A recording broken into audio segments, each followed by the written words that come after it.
Imagine waking up every morning feeling free, unshackled by the weight of fear, stepping into the world with confidence, embracing life's unpredictability without hesitation. Now, think about how fear has shaped your decisions, how many opportunities you have avoided, how many moments of joy you have sabotaged, and how much life you have missed out on. Fear is one of the most primal emotions we experience, deeply ingrained in our biology as a survival mechanism. But what happens when this protective instinct starts to control us, shaping our reality and dictating our every move? In this journey, we will uncover the truth about fear, what it is, how it manifests, and most importantly, how to overcome it.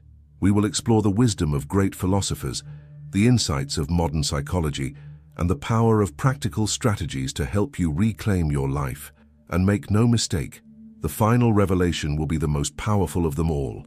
A truth so profound that, once you understand it, fear will no longer hold you hostage. But first, we must begin by understanding the true nature of fear. What is it? Where does it come from? And why does it have such a grip on us? Fear, at its core, is a response to uncertainty, a mechanism designed to protect us from threats, both real and perceived. It originates from the most ancient part of our brain, the amygdala, which has been wired for survival since the dawn of humankind. When our ancestors roamed the wild, fear kept them alive, alerting them to potential dangers. However, in our modern world, this instinct often misfires. We are no longer running from wild animals or warring tribes, yet our minds perceive social rejection, financial instability, and failure as existential threats. The philosopher Seneca once wrote, "We suffer more often in imagination than in reality," and this is the first great truth about fear. Most of it is an illusion. It is not the actual event or situation that paralyzes us, but our perception of it. Think about the last time you felt afraid. Perhaps it was speaking in public, making a difficult decision, or stepping into the unknown. What was it that you truly feared? Was it the event itself? Or was it the story you told yourself about what might happen? Psychologists call this phenomenon catastrophizing, the tendency to imagine the worst possible outcome, even when there is little evidence to support it. Our minds create terrifying scenarios, convincing us that failure is inevitable, humiliation is certain, and disaster is just around the corner. But here's the paradox. Fear itself is often far worse than the thing we are afraid of. The anticipation of failure is often more painful than the failure itself. The fear of rejection is often more crippling than rejection itself. The fear of death is often more paralyzing than death itself. So how do we break free? How do we stop allowing fear to dictate the course of our lives? The first step is awareness. To dismantle fear, you must first recognize when it is controlling you. Begin to observe your thoughts. Catch yourself in the act of catastrophizing. Ask yourself, is this fear based on reality, or is it a product of my imagination? The second step is to reframe your perspective. Instead of seeing fear as an enemy, recognize it as a teacher. Every fear holds a lesson. Fear of failure teaches you about resilience. Fear of rejection teaches you about self-worth. Fear of the unknown teaches you about courage. The difference between those who are controlled by fear and those who conquer it is not the absence of fear, but their relationship with it. The great psychologist Carl Jung once said, "What you resist persists." The more you try to suppress fear, the stronger it becomes. But when you acknowledge it, face it, and embrace it, it begins to lose its power over you. And here's a crucial insight. Fear and excitement are two sides of the same coin. The physiological response to fear, racing heart, sweaty palms, shallow breathing, is nearly identical to the response to excitement. The only difference is interpretation. When faced with fear, instead of saying, "I'm terrified," try saying, "I'm excited." This simple shift in language can change your entire experience. Public speakers, athletes, and performers use this technique to transform fear into fuel. But what if fear is deeply ingrained in you? What if it feels impossible to shake off? Then, you must take action. The final and most powerful way to overcome fear is through exposure. Every time you avoid what you fear, you reinforce its power over you. But every time you confront it, you weaken its grip. Psychologists call this exposure therapy, the practice of gradually facing your fears in controlled ways. If you fear public speaking, start by speaking in small groups. If you fear social interactions, start with brief conversations. If you fear failure, start by taking small risks. With each exposure, fear diminishes. Your brain begins to learn, I survived, nothing terrible happened, and over time, what once seemed terrifying becomes manageable and eventually effortless. But there is one final truth about fear, one that will change everything, and that is what we will uncover next. Fear often disguises itself, wearing masks that seem logical and rational. It whispers convincing stories, suggesting that avoidance is the safest path. But here's the paradox. The more we avoid, the more fear grows. It thrives in the shadows of inaction, feeding on uncertainty and doubt. Consider this. What if the very thing you're afraid of is the doorway to your growth? What if fear isn't a warning to retreat, but a signpost pointing towards transformation? The philosopher Joseph Campbell once said, "The cave you fear to enter holds the treasure you seek." This idea is both terrifying and liberating because it reveals that fear isn't the enemy, it's a compass. Let's explore this through a powerful psychological concept known as the comfort zone. The comfort zone is a psychological state where we feel safe and in control. There's minimal risk and stress levels are low, but while it feels secure, it's also a trap. Growth doesn't happen there. It's beyond this boundary, in the realm of discomfort and uncertainty, where we evolve. Think about the moments in your life when you experienced the most growth. Were they comfortable? Or were they filled with challenges, risks, and yes, fear? The truth is, every meaningful achievement requires stepping beyond the familiar. But how do you do that when fear feels overwhelming? The answer lies in understanding the growth zone and the panic zone. Between comfort and panic, there's a sweet spot, the growth zone. Here, you face challenges that stretch you but don't break you. It's about taking calculated risks, pushing your boundaries gradually, and allowing fear to exist without letting it control you. One effective strategy is called fear setting, a technique popularized by author Tim Ferriss. Unlike goal setting, fear setting involves defining your fears in detail. You write down what you're afraid of, the worst-case scenarios, and then consider the actions you could take to prevent or recover from those scenarios. This process demystifies fear, stripping it of its exaggerated power. When you confront the worst possible outcomes on paper, you often realize they're not as catastrophic as your mind imagines. Moreover, consider the role of narrative in fear. The stories we tell ourselves shape our reality. If you constantly narrate your life through a lens of fear, I'm not good enough, I'll fail, I can't handle this, those beliefs become self-fulfilling prophecies. But narratives are not fixed. They can be rewritten. Cognitive behavioral therapy, one of the most effective psychological approaches, emphasizes this principle. It teaches that our thoughts influence our feelings, which in turn affect our behaviors. By identifying and challenging distorted thinking patterns, we can change how we feel and act. For example, instead of thinking, if I speak up, people will judge me, you can reframe it to, I have valuable ideas to share, and not everyone has to agree with me. This shift might seem small, but its impact is profound. Over time, as you consistently challenge fear-based thoughts, they lose their grip. Now, let's talk about an often overlooked ally in overcoming fear: community. Fear thrives in isolation. When we keep our fears hidden, they grow in silence. But when we share them with others, their power diminishes. Vulnerability is not a weakness, it's a strength. Surround yourself with people who support your growth, who challenge your limiting beliefs, and who remind you of your capabilities when you forget. Whether it's a mentor, a friend, or a support group, connection provides perspective.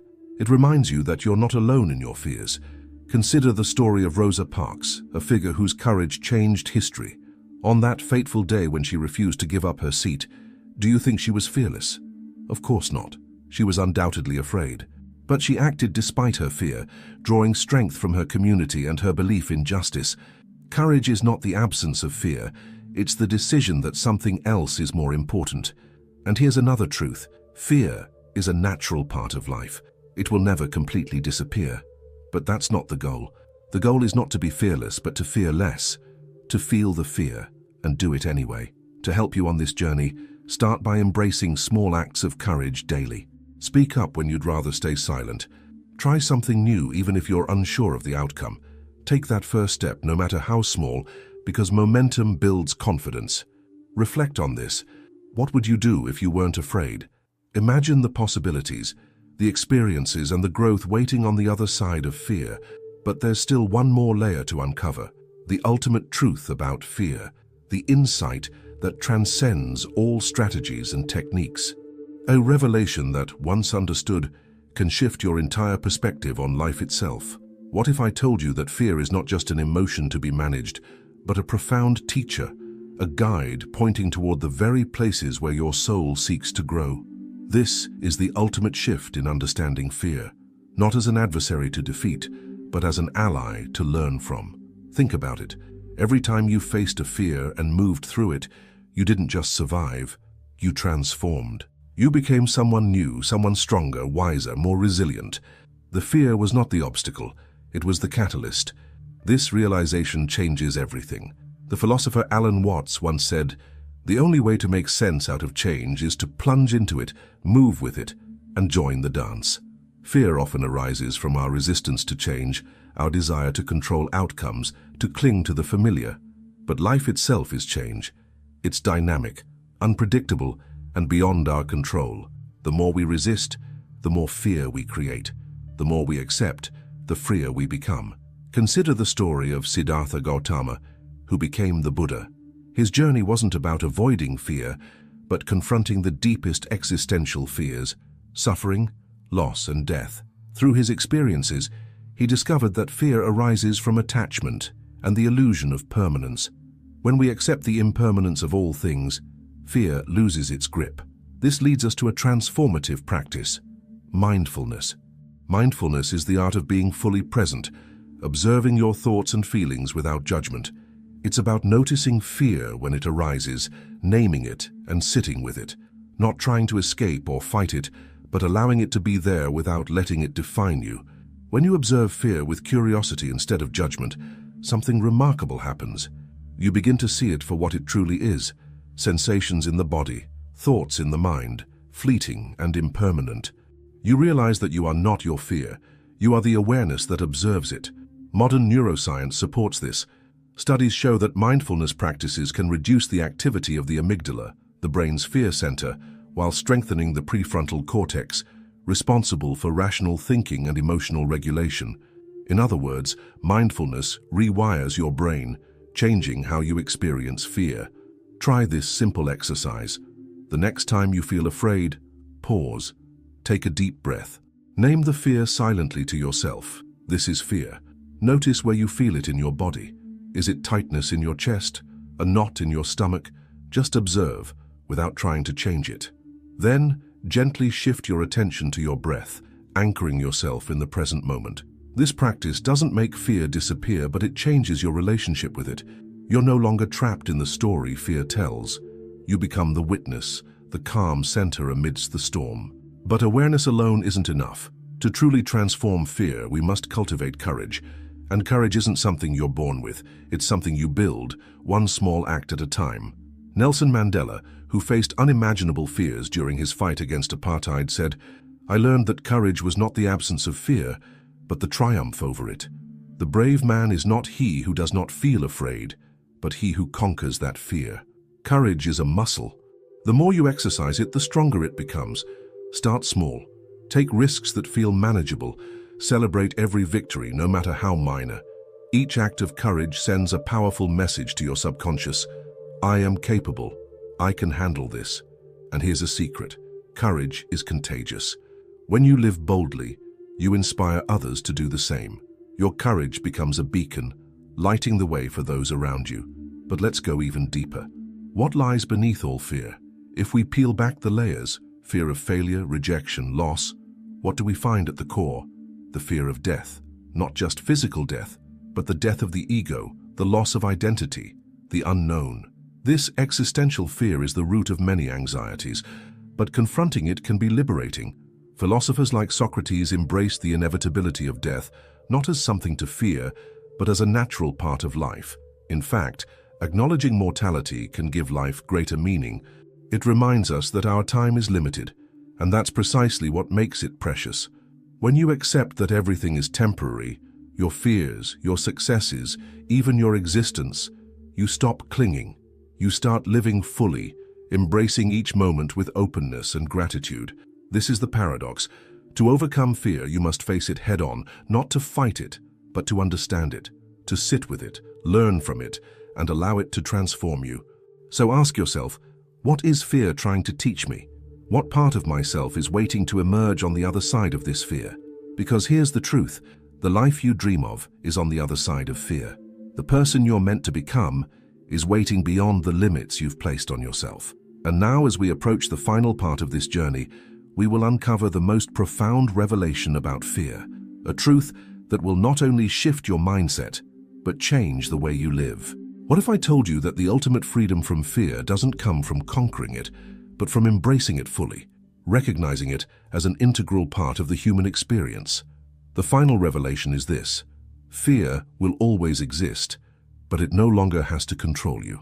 Imagine standing at the edge of a vast ocean.